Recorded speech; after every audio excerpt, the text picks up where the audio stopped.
Okey, kita tengok definisi buangan terjadual ya. Buangan terjadual artinya apa-apa buangan yang ditetapkan oleh menteri dalam peraturan-peraturan sebagai buangan terjadual. Ini dinyatakan dalam Akta Kualiti Alam Sekeliling 1974. Okey. Dan buangan terjadual artinya apa-apa buangan yang termasuk dalam kategori buangan yang disenaraikan dalam jadual pertama. Yang ini pula dinyatakan dalam peraturan-peraturan buangan terjadual 2005.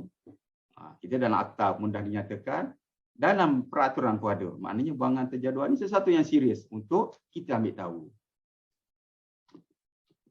Okey, kalau tuan-tuan dan puan-puan daripada pihak industri ini, biasanya kita kan pergi seminar, pergi mesyuarat dan sebagainya dekat overseas. Kita selalu dengar mereka sebut hazardous waste, toxic waste. Okey. Kat Malaysia ni pula hari ni saya nak bercerita buangan terjadual. Apa benda ni? Apa kaitan antara dua ni? Sebenarnya dua-dua ni adalah sama je. Cuma di Malaysia, dalam peraturan buangan terjadual, kita menggunakan istilah buangan terjadual. Sebenarnya dia merujuk kepada toxic waste atau hazardous waste. Sama. Janganlah kita keliru nanti ya. Kalau kita pergi ke overseas atau negara lain, dia sebut toxic waste, hazardous waste. Jadi kita kata kat Malaysia tak ada benda ni ya. Ada. Kita sebut buangan terjadual. Sebab apa? Nantilah saya akan jelaskan secara lebih terperinci kemudian. Okey. Buangan terjadual. Mana jadual dia? Inilah jadual dia. Jadual pertama. Okey. Dalam peraturan 2 disebut jadual pertama. Ini dia lah jadual yang ada tu. Jadi kita ada berapa? Ada 77 bahan yang diistilahkan sebagai buangan terjadual. Kan senang. Kalau kita sebut toxic waste, hazardous waste. Okey, contohnya hazardous. Berbahaya katakan. Kalau kaca yang pecah tu pun, bila kita nak buang, dia berbahaya kan? Kalau orang pegang, mungkin terluka. Okey, tapi kaca sendiri bukannya buangan terjadual. Jadi senang. Dari satu perundangan, kita ada jadual. Rujuk je kat jadual ni. Mana-mana yang ada dalam ni, buangan terjadual lah tu. Kan senang kan? Kita nak tahu berkenaan apa itu buangan terjadual. Okey, ciri-ciri buangan terjadual, kalau kita tak ingat pada jadual tadi, kita boleh tengok pada ciri-ciri asas dia. Dengan ciri-ciri asas ni senanglah sikit. Barulah kita kata boleh jelas apa dia buangan terjadual tu. Pertamanya mudah menyala. Kalau ada benda yang jenis buangan tu, tiba-tiba dia boleh menyala, flash point dia terlalu rendah, pantang ada api sikit dia menyambar, menyala. Okey, itu adalah satu ciri buangan terjadual. Mengkakis. Salah letak dalam bekas, tiba-tiba bekas terbocor, rupanya dia mengkakis.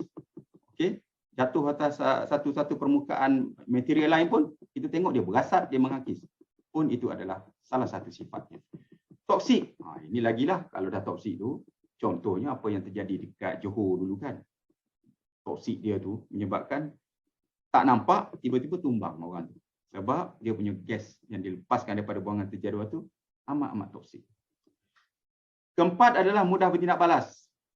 Dia bercampur dengan satu bahan lain atau dia bertindak balas dengan udara ke, bertindak balas dengan air, menyebabkan dia menghasilkan sesuatu yang berbahaya atau toksik. Itu satu lagi sifat keempat. Dan yang terakhir adalah mudah berjangkit, iaitu biasanya kita tahulah kalau mudah berjangkit ni kita rujuk kepada biasanya jenis kuman atau bakteria atau virus dan sebagainya. Sebab itulah daripada hospital tu pun buangan terjadual. Okey, bagaimana pula kalau tuan-tuan tengok gambar kat sini? Sebab tu saya kata saya nak explain sikit berkenaan buangan terjadual. Apa dia buangan terjadual supaya kita ni jelas. Kadang-kadang Jabatan Alam Sekitar ni, semasa saya buat kerja enforcement lama juga dulu ya, kita terima pelbagai panggilan telefon mengadu. Okey, contohnya dalam gambar ni lah, gambar yang kat bawah tu ada tong ada tong hijau, ada sampah macam ni pun dia mengadu kat Jabatan Alam Sekitar. Dekat sungai penuh dengan sampah sarap pun dia mengadu kat Jabatan Alam Sekitar. Jadi saya nak maklumkan benda-benda ni bukan buangan terjadual ya. Semua ni adalah bukan buangan terjadual. Ia adalah buangan domestik. Okey? Buangan sampah sarap domestik. Jadi kalau kita boleh bandingkan antara buangan terjadual daripada industri, benda yang bertoksik dan sebagainya, dengan buangan-buangan lain. Dia sama je buangan, tapi satu tertakluk di bawah peraturan, satu lagi tak. Bukan di bawah peraturan buangan terjadual. Yang ni macam mana peraturan? Kita tengok kat sini. Buangan terjadual dan satu lagi sisa pepejal. Buangan terjadual dikawal di bawah Akta Kualiti Alam Sekeliling 1974, iaitu di bawah Jabatan Alam Sekitar. Okey, manakala buangan pepejal pula di bawah Jabatan Pengurusan Sisa Pepejal Negara. Itu dah beza. Jadi Satu lagi saya nak bagi tahu buangan terjadual ni dengan buangan domestik ya, yang sampah sarak, buah, pokok dan sebagainya tadi. Dia dihantar ke sanitary landfill. Kita biasa tengok kalau kita di taman, di kawasan perumahan, akan ada lori sampah yang masuk ke kawasan perumahan tu. Ambil sampah-sampah sarap tu dan dihantar ke tapak pelupusan sampah. Okey, ini yang kita panggil sanitary landfill. Manakala buangan terjadual daripada pihak industri, daripada pihak yang menghasilkan buangan terjadual ni perlu dihantar ke tapak pelupusan yang diluluskan oleh Jabatan Alam Sekitar. Iaitu di secure landfill yang diuruskan oleh pihak yang dilesenkan ataupun dalam bahasa istilah Jabatan Alam Sekitar kita panggil PYDT, premis yang ditetapkan. Kat situlah dia pergi. Sebab apa? Dia perlukan treatment sebelum dia dimasuk ke secure landfill.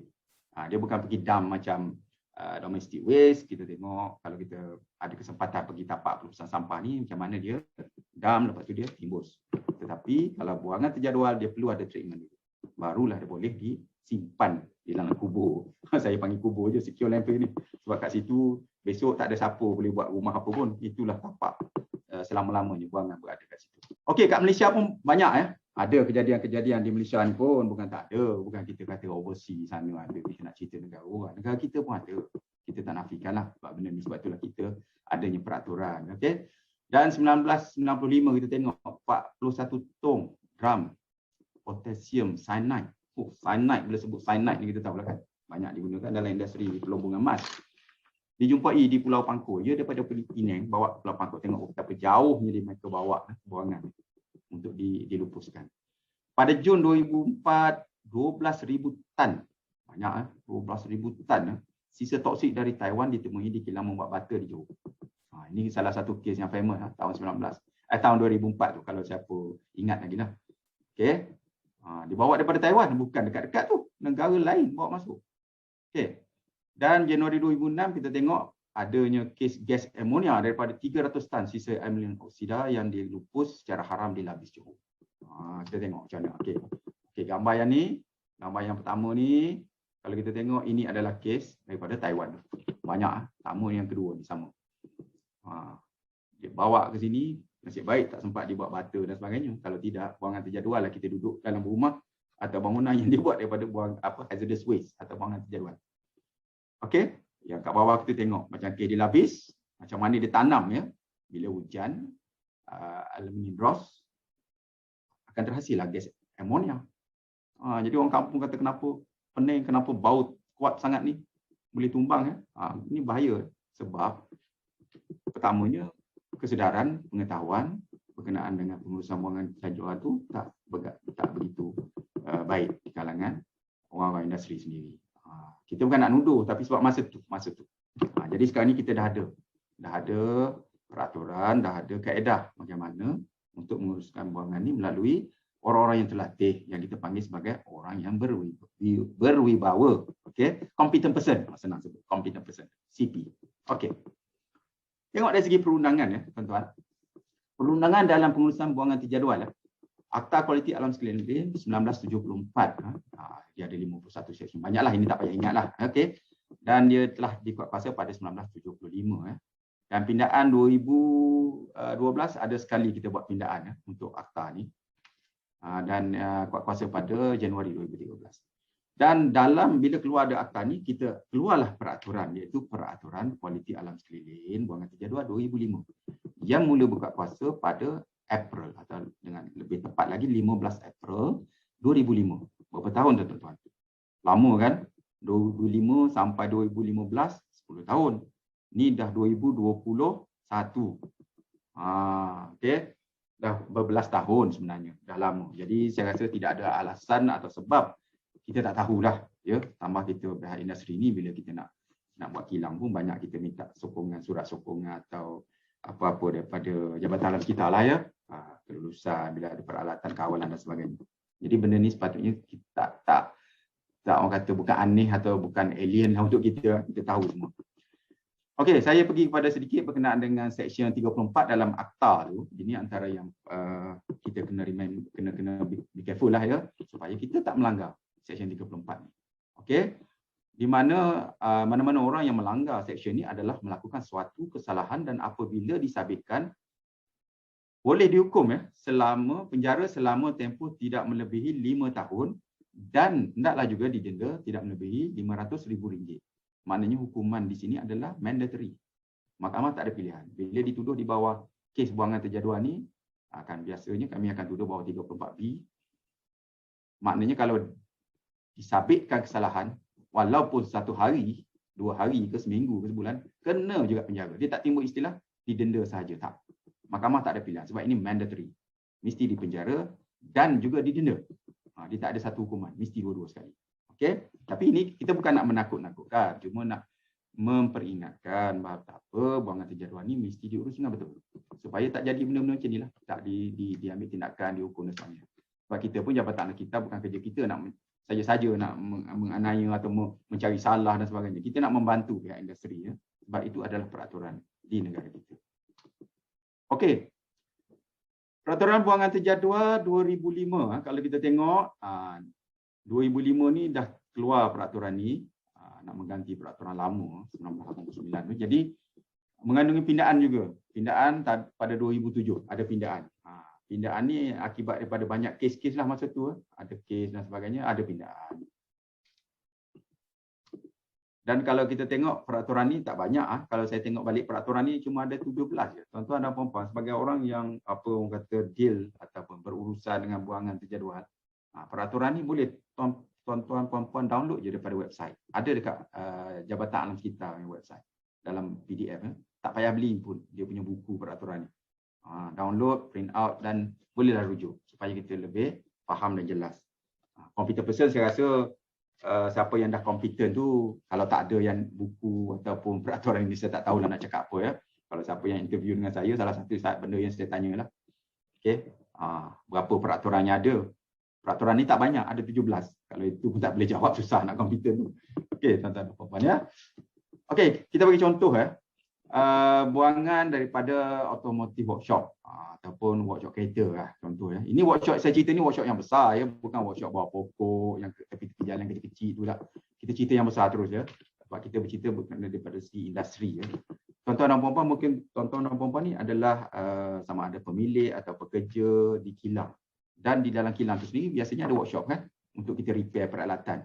Jadi daripada situlah terhasilnya buangan terjadual. Contoh kalau katakanlah service center kenderaan 3S ke 5S ke kan, dia ada service center dia, syarikat yang besar-besar.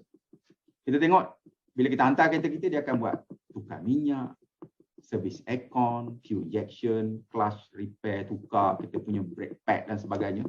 Jadi di situlah terhasilnya apa yang kita kenali sebagai buangan terjadual.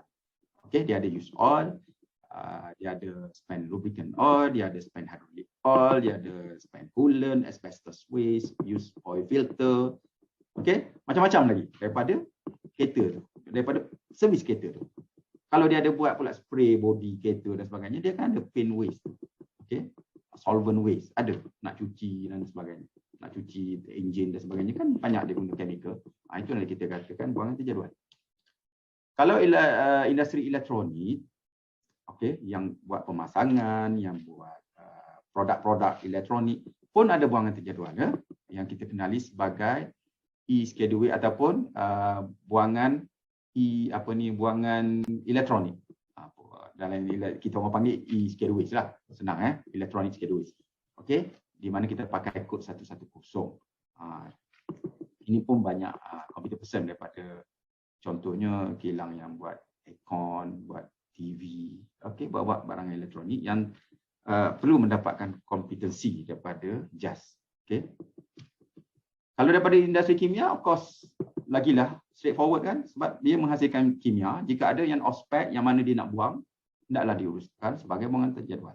Ataupun produk dia tu dah expired, dah tak boleh guna dah, nak dilupuskan, kenalah diuruskan sebagai buangan terjadual. Jadi kena hantar ke PYDT, premis yang ditetapkan, atau prescribed premises untuk dibuat. Kalau boleh dibuat recovery, buatlah recovery. Kalau boleh dijadikan dapat, tetapi bukan dibuang sewenang-wenangnya atau dihantar ke premi yang tak dilesenkan, yang tak diiktiraf oleh Jabatan Alam Sekitar. Sebab kita tak nak benda-benda ni, bahan kimia ni tidak diuruskan dengan betul dan akhirnya akan memberi impak kepada alam sekitar. Dibuang ke parit, dibuang ke sungai. Yang kalau siapa kat Selangor ni kan kita banyak experience macam mana air tak ada. Bukan kerana air sungai tu kering, tak ada air. Bukan kerana tempat proses air tu tak ada air sebab air mentahnya tak ada, tapi air mentahnya tercemar, air sungainya tercemar oleh buangan bahan kimia yang dilepaskan ke sungai. Itu kita tak nak. Bila terjadi macam tu, semua orang rasakan sengsaranya. Okay. Saya pernah dulu, tak silap saya tahun 2013 ke? 2013 macam itulah, ada pernah terjadi kan yang kes daripada Rawang tu, ingat lagi? Yang dia buang minyak daripada workshop Roro dia ada syarikat penyewaan Roro, dia buat maintenance lori dia tu, minyak tu pekerja dia tak tahu, dia buang ke dalam parit dia, masuk ke sungai di hulu Selangor tu, habis loji di Sungai Selangor ditutup. Ada 3 loji tak silap saya. 60% orang KL tak ada air. Dan benda tu mengambil masa lama je. Lebih seminggu tadi tu baru dia dapat air balik. Okey, jadi bila terjadi macam tu, barulah kita nak ambil tindakan, memang dah terlewat dah katakan. Okey, air dah tak ada. Okey, kalau yang siapa yang daripada pusat-pusat perubatan swasta ya, hospital swasta, kerajaan sendiri pun samalah.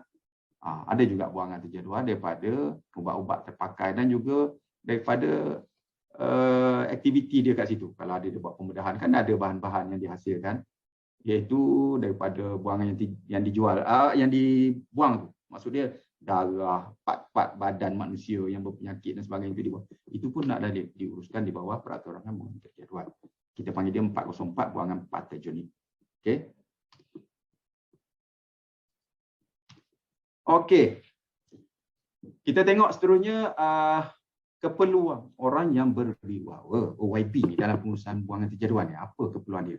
Kita tengok dari segi peraturannya, Seksyen 49A AKAS ataupun Akta Kualiti Alam Sekeliling 1974, orang yang berwibawa, 49A1 dalam Seksyen 49A1 mengatakan seseorang pemunya atau penghuni premis hendaklah mengambil kerja seseorang yang telah diperakukan oleh ketua pengarah sebagai orang yang berwibawa untuk menjalankan semua aktiviti yang berikut. Jadi dia ada A, B, C, D. Tapi saya nak tunjuk kepada B itu. Pengurusan buangan terjadual. Inilah seksyen yang mewajibkan setiap pihak yang menghasilkan buangan terjadual untuk mempasti atau memastikan adanya orang yang berwibawa. Okey, macam mana proses nak jadi orang berwibawa ni? Saya cerita dari tadi lagi. Tapi proses, kalau saya tak bercerita proses kan nanti orang tanya pula macam mana saya memang dah nak ikut peraturan. Tapi sebab tak tahu macam mana pula cara. Jadi kita tengok ya, macam mana nak jadi orang yang berwibawa. Okey, pertamanya of course kita kena daftar lah nak kursus kan.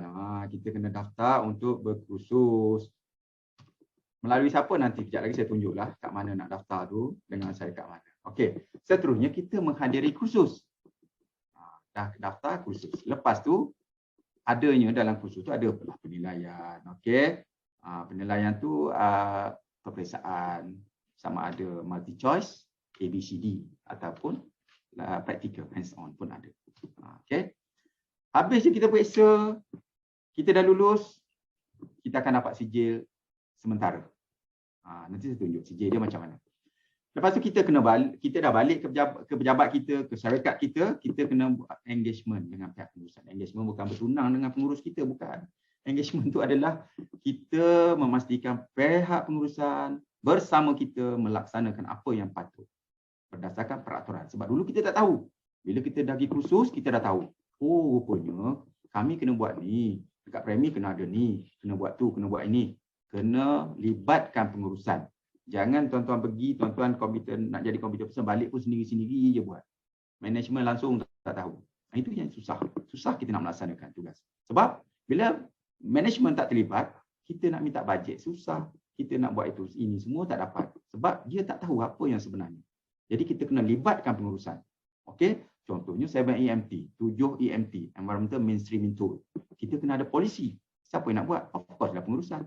Kalau pengurusan tak ada satu polisi, Macam mana kita takkan kita seorang-seorang nak buat polisi? Polisi untuk siapa? Untuk premis. Mestilah melibatkan pengurusan sebab pengurusan punya vision, visi, misi semua kat situ. Okey, kena ada polisi. Kita nak kena ada bajet, kita nak kena ada facility. Okey, itu semua melibatkan pengurusan. Sebab itu kita katakan kena ada engagement dengan pihak pengurusan. Seterusnya, kelengkapan peralatan. Bila kita cerita schedule waste, kalau tak ada peralatan, contohnya stiker tak ada, store tak ada, bekas nak bubuh schedule waste tak ada, macam mana kita nak melaksanakan apa yang telah kita pelajari? Jadi kena ada. Okey, ini saya cerita ini untuk schedule waste lah. Kalau kita cerita dari segi effluent, dia nak kena ada mini lab, nak ada peralatan untuk buat performance monitoring. Okey. Seterusnya, laporan latihan. Dah balik, dah buat, peserta atau calon-calon kompeten ni tadi saya kata diberi CJ sementara untuk setahun. So dalam tempoh setahun tu dia hendaklah menyediakan laporan latihan di lapangan ataupun field training report. Ya, ini kita bagi tempoh untuk data 6 bulan. Maknanya dia balik ke premi dia buat pengurusan BT ni, dia ambil data macam mana dia menguruskan BT tu, berapa banyak dia hasilkan setiap bulan, dia buat laporan. Okey, buat laporan berdasarkan 6 bulan report. Okey, dan dia diberi tempoh setahun untuk mengemukakan FTR tu kepada IMAS untuk disemak. Okey. Seterusnya, temuduga. Bila dah hantar FTR, pihak IMAS akan semak FTR dia. Tengok apa yang dia buat. Daripada mula sampailah bulan 6 tu, maknanya bulan 1, contohnya bulan Januari sampai Jun tu, dia buat dia punya kerja-kerja dan dia kumpul data dan dia buat penulisan untuk FTR ni. Sampai hujung tahun dia pun hantarlah pada IMAS. Jadi kami pun akan semak laporan dia, apa yang dia buat tu betul ke tak betul. Jadi kami akan panggil interview, temuduga. Masa temuduga ni kami akan semak baliklah laporan dia buat tu kena tak dengan apa yang dia nak cerita ni. Kadang-kadang ada juga, adalah. Kadang-kadang, tak ramai pun.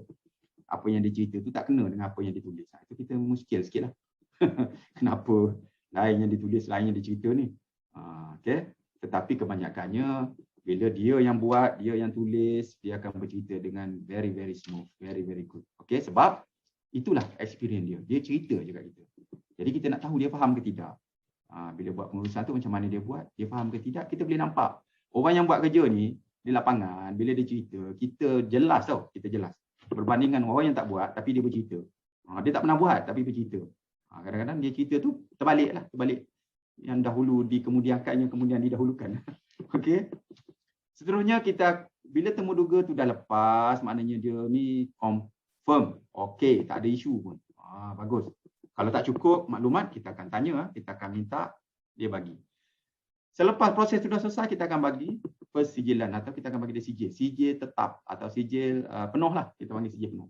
Tadi bila habis periksa exam, dia lulus, dia dapat sijil sementara untuk 1 tahun. Untuk dia sidat FTR. Bila dia dah pergi interview, dah lulus interview, dia akan dapat sijil. Nak dapat sijil ni pun kita bukan habis interview tu hulur sijil, tak. Nama-nama orang yang telah melepasi interview ni akan dikemukakan kepada panel. Penetapan bahawa dia tu kompeten bukannya personal keputusan, itu daripada panel persijilan yang dipengerusikan oleh Timbalan Ketua Pengarah Jabatan Alam Sekitar, Timbalan Ketua Pengarah Pembangunan. Jadi barulah dia dapat sijil penuh. Jadi pelaksanaan aktiviti pemantauan kendiri pun dah bolehlah dia buat. Dia dah ada CJ, dia dah komputer, dia dah tahu dah apa nak buat. Nanti dia dah mula boleh menjadi orang yang melaksanakan apa-apa saja yang diperlukan dalam peraturan berhubung dengan buangan ke jadual. Jadi tak timbul isu sebab dia dah tahu. Dan dalam masa yang sama dia hendaklah mendaftar di NRCP ataupun nama beliau ni akan dimasukkan sebenarnya dalam NRCP ya. Nanti kejap lagi saya tunjuk pula lah apa benda pula NRCP ni. Okey. Dan bila dah macam tu, dia adalah kod etika sebagai orang yang berwibawa yang hendaklah dipatuhi sepanjang masa. Okey, ada yang bertanya apa yang terpaksa mereka lalui ya, jika mereka ni berkursus. Okey, ini yang merisaukan, ni nak pergi kursus, nak pergi duduk exam ni, apa benda yang akan dilalui. Dalam kursus ni, dalam penilaian kursus ni dia akan ada tugasan dalam kelas. Tugasan dalam kelas ni mudah je, kita menyertai kalau diberi fill in the blank ke apa, semua itu adalah hands on untuk kita cepat faham sebenarnya. Sebab kita ada kelas tu selama 4 hari dan hari kelima exam. Jadi kalau kita duduk je dengar 4 hari, bayangkanlah macam mana keadaan kita kalau tak ada hands on di dalam kelas, tak ada interaktif di dalam kelas. Jadi ada tugasan dalam kelas. Di akhir kelas, habisnya 4 hari, hari kelima tuan-tuan akan menduduki peperiksaan akhir. Jawab ABC. Tak susah ABC macam kita sekolah-sekolah dulu. Kat universiti tak ada sangat ABC kan. Kalau kat sekolah banyaklah ABC. Kita balik, kita tak adalah bagi susah. Dan satu lagi hands on, practical. Contohnya macam mana nak mengenal. Katakan dalam botol tu ada satu buangan terjadual diberi. Contoh kat kita kan. Kita kena pastilah apa dalam tu. Kita bacalah soalan dulu. Soalan dia menceritakan contohnya berkenaan satu syarikat yang membuat cat daripada pigment dan solvent. Benda tu ada dalam botol. Kalau kita dikehendaki pilih botol yang betul lah. Maklumat ada di botol tu ditulis. Cat. Bila cat dia kata pigment dan solvent, makna cat tu adalah cat oil base ataupun cat kilat lah kan. Satu lagi cat yang water base ataupun cat simen juga. Jadi kita kena pandai pilih. Itu pentingnya kita adanya praktikal supaya kita cepat faham. Okey. Dan selepas kita melalui proses peperiksaan satu hari, pagi dan petang. Biasanya kadang-kadang pagi dia praktikal dan petang dia akan buat ABC lah. Kita akan dapat, tadi yang saya kata sijil tadi, ini bila kita pergi khusus, kita exam, kita akan dapat sijil sementara, sijil kompetensi sementara. Sebab apa perlunya sijil kompetensi sementara? Sebab dalam peraturan mengatakan perlunya OYB. Tapi oleh kerana kita baru pergi exam, pergi kursus dan ambil exam dan sebagainya, kita dah lulus, kita ada sijil sementara untuk tempoh setahun. Ini untuk tempoh kita menyediakan FTR. Sebab itulah, kalau tuan-tuan yang belum lagi OYB, belum lagi kompeten, cepat-cepatlah buat FTR. Sebab masa setahun ni, DOE kalau enforce ni dia pergi, dia minta siapa kompeten dia tanya, dia tak akan bagi compound dan sebagainya atas dasar tak ada kompeten berdasarkan Seksyen 49 tadi. Sebab tuan-tuan ada sijil sementara. Tetapi jika selepas tahun tuan-tuan masih belum dapat full kompeten atas sebab tuan-tuan tak hantar FTR, itu tuan-tuan kena tanggung sendirilah. Tuan-tuan dah terdedah. Kecuali juga jika tuan-tuan cukup-cukup setahun baru hantar FTR, IMAS dah terima. Tetapi tuan-tuan belum dikompetenkan lagi sebab baru terima kan, nak semak, nak interview dan sebagainya. Itu boleh dipertimbangkan. Maknanya tuan-tuan tak akan dipunish atau dihukum dengan compound oleh pihak DOE sebab tuan-tuan sebenarnya dalam proses. Yang selalu diambil tindakan adalah kursus pun tak pergi. Langsung tak ada. Jangan kata sijil sementara. Calon pun belum ada dekat premis tu. Itu dia boleh compound terus. Okey. Okey, FTR. Mungkin bila saya sebut field training report ni, kadang-kadang kita ni dah bekerja kan. Adult learning pun dah macam tak berapa dah kan. Dah berumur dah sikit, dah lama bekerja.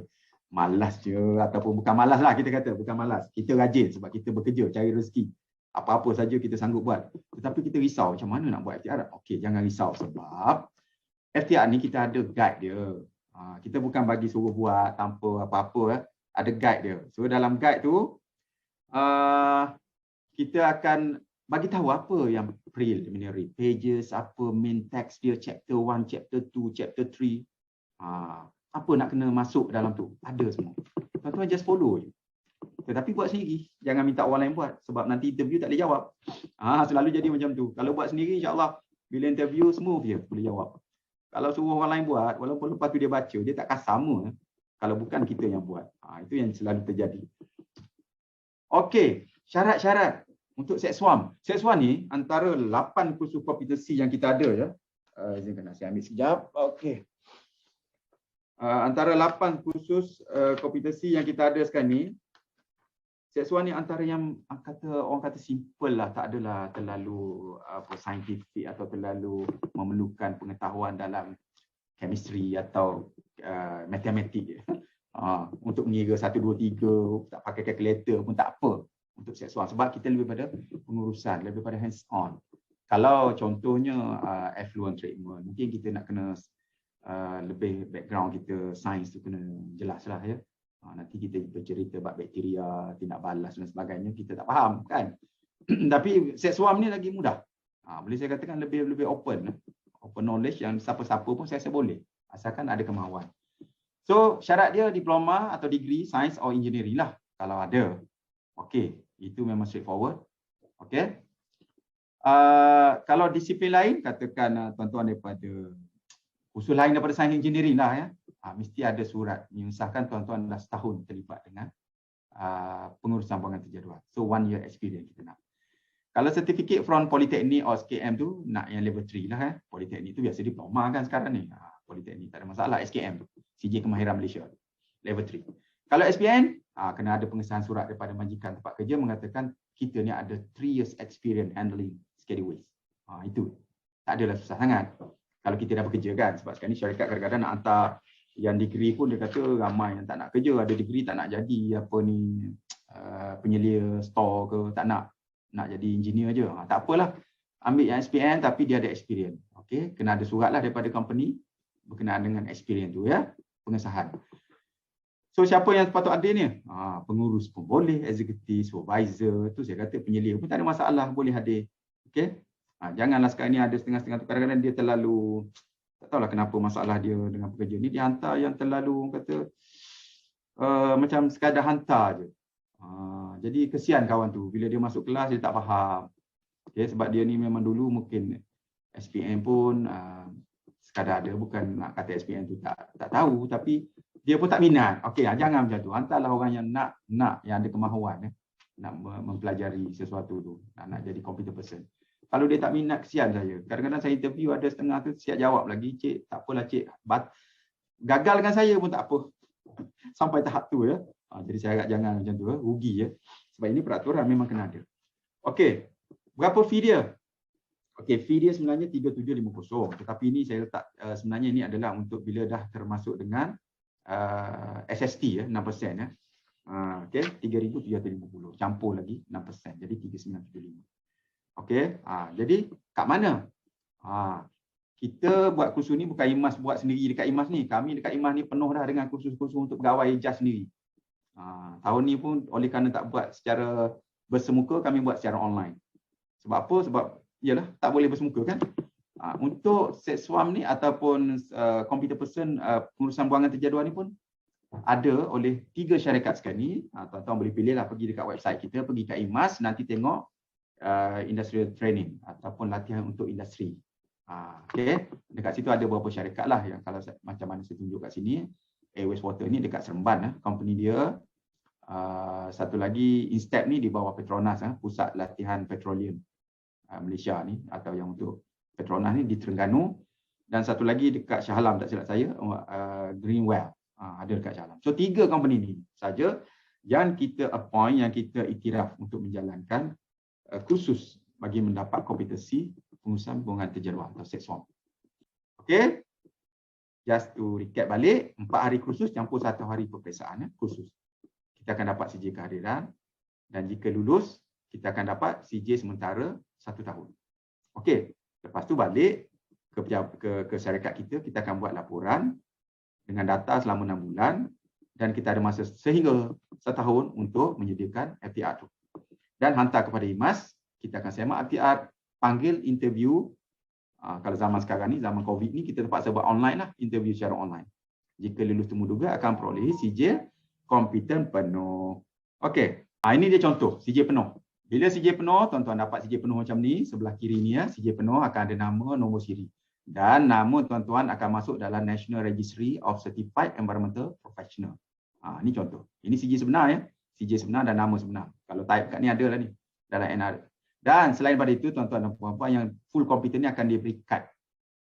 Kad ada wajah kita, situ ada nama kita, nombor IC kita dan nombor siri SETSWAM, nombor CJ ni akan diletak di sini.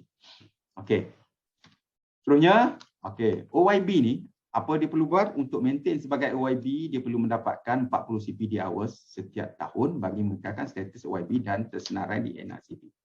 Jadi sekarang ni kalau kita contohnya tahun ni kita dah kompeten tahun ni kita dah pergi macam kursus ni pun dapat CPD nanti kan. Boleh claim CPD ya. Lepas tu ada kursus lain, tugas kita dekat premis atau di syarikat kita pun kita dapat CPD hours. Bukan kata pergi kursus je, tak. Tugas kita, job description kita tu membuktikan kita menjalankan kerja tu. Kita dapat. Okey. Dan bila cukup 40, tuan-tuan dan puan-puan boleh print out daripada sistem NRCP surat yang mengesahkan kita ni adalah tersenarai dalam NRCP yang menunjukkan kita adalah competent person. Jadi surat ni kadang-kadang sekarang ni ada kes. Bila dia audit ISO 14000, ada kilang-kilang yang ada 40000 ni, Tolong jaga-jagalah sebab audit tu akan tanya mana computer person, sebab dia tahu dalam peraturan alam sekitar tu perlukan computer person. Bila kata ada, okey, mana bukti yang tuan ni adalah computer person yang sah. Jadi inilah surat dia yang mengesahkannya. Kalau tak cukup, surat ni tak dapat. Itu je saya nak beritahu ya. Kalau tak dapat, masa itulah kelang kabut. Ini contohlah surat kadang-kadang tu lewat dah dikeluarkan, sepatutnya bulan 1 tu. Maknanya 2020 tu dia pergi kursus dan sebagainya, cukup 40, bulan 1 dia submit dia punya CJ sebagai bukti dah pergi kursus untuk dapat CPD, dan dia akan dapat print out surat ni lah. Tetapi oleh kerana dia tak tahulah leka ke terlupa, sampai bulan 6 bila audit datang dia kelang kabut cari surat ni. Inilah contoh surat. Audit pun pandai sekarang ni, dia tahu benda-benda yang perlu. Kalau audit ISO 14000 tu tak tahu, tak apalah. Terlepas lah dia. Tapi kalau dia tahu, dia tanya, kelang kabut cari surat dia. Okey, satu lagi saya nak ingatkan, OYB ni atau computer person ni, dia tidak boleh berkhidmat di pelbagai premis dalam satu masa. Dia hanya boleh berkhidmat di satu premis sahaja. Maksudnya kalau syarikat saya ni, saya ada syarikat A, syarikat B. Syarikat saya ada 2 premis. Satu kat Shah Alam, satu lagi dekat Johor. Saya kena ada 2 computer person. Itu pun tengok. Kalau bekerja 3 shift, maknanya 24 jam. Contohnya saya ni syarikat yang buat glove lah katakan. Kita non-stop 24 jam katakan. Saya kena ada 3 orang lah sebab 8 jam tukar orang lain kan. Computer person tu sentiasa ada semasa premis beroperasi. Jadi satu premis kena ada at least satu komputer, dan komputer itu adalah pekerja, bukannya third party. Contohnya tuan-tuan dalam ni ada yang computer person, lepas tu buat part time pula. Tuan-tuan dah ada komputer buat dengan syarikat ni, tiba-tiba buat part time kat lain. Kita nak tengok surat pelantikan. Okey, itulah bukti yang tuan-tuan bekerja dengan syarikat. Okey, etika orang yang berwibawa mestilah bermoral, bertanggungjawab, bersikap profesional dalam pengetahuan dan kelakuan, bermaruah dan integriti.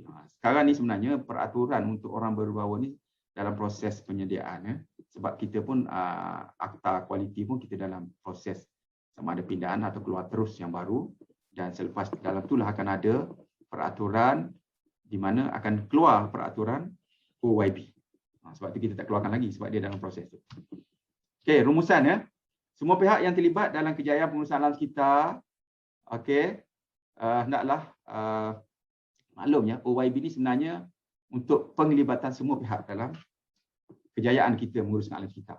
Kalau kita tak ada orang yang berpengetahuan dalam pengurusan alam sekitar, macam mana kita nak pastikan pengurusan alam sekitar kita berjaya? Kita nakkan orang yang ada pengetahuan. So untuk pengetahuan itulah sebab kita letakkan syarat mesti ada computer person. Kalau kita kata, perlu tahu. Ya, saya tahu. Saya baca kat surat khabar, saya baca dekat internet, saya baca. Ya, tahu. Tapi, adakah pengetahuan itu adalah selari dengan apa yang perlu dalam peraturan? Okey.